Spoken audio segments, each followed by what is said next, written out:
સુરેન્દ્રનગર જિલ્લાના ધ્રાંગધ્રા તાલુકાના સોલડી ટોલ નાકા પાસે થયેલી હત્યાના આરોપીને પોલીસે ગણતરીના કલાકોમાં ઝડપી પાડ્યો છે.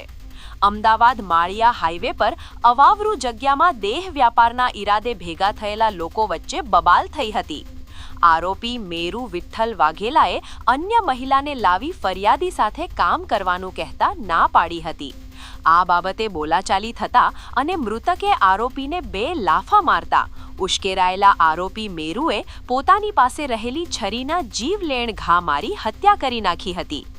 આ ગંભીર ગુનાની જાણ થતાં જ સુરેન્દ્રનગર જિલ્લા પોલીસ વડાની સૂચનાથી ધ્રાંગધ્રા તાલુકા પોલીસ એક્શનમાં આવી હતી.